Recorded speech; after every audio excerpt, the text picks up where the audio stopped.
রাজধানীর সোহরাওয়ার্দী উদ্যান নিভু নিভু এমন আলোকে দূর থেকে দেখে জোনাকি পোকা মনে হলেও এগুলো আসলে গাজার আগুন।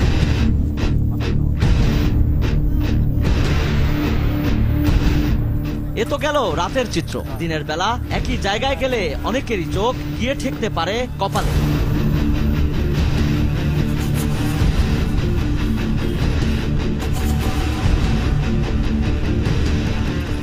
একসময়ের জমজমাট উন্মুক্ত নাট্য মঞ্চটি এখন উন্মুক্ত গাজার মঞ্চ।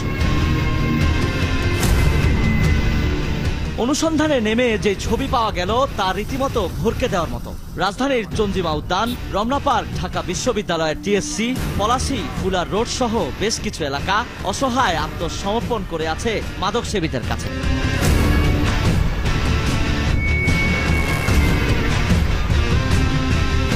মাদকাসক্তদের বড় একটি অংশ বিশ্ববিদ্যালয়ের ছাত্রছাত্রী। ভবিষ্যতের কথা ভেবে যাকে ভয়াবহ বলছেন বিশেষজ্ঞরা। তরুণদের সংখ্যা বেশি এবং আমি আতঙ্কিত হয়ে যাই, আমি কেঁপে উঠি যে তুমি কোথায় পড়ো? অমুক ইনস্টিটিউশনে পড়ে।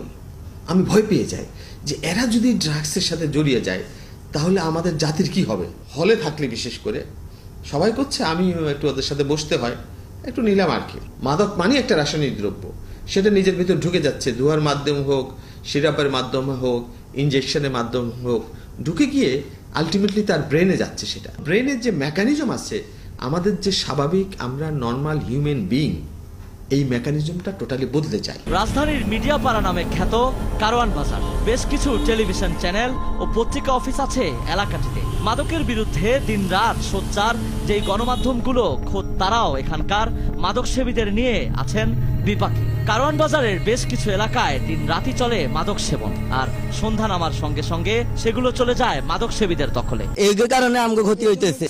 আমরা বলে মিডিয়ার লোক আবার ক্যামেরা দেখলেই এদিক সেদিক সটকে পড়ে মাদক সেবীরা। কই দেখেন, আরে দেখেন না কোথায়।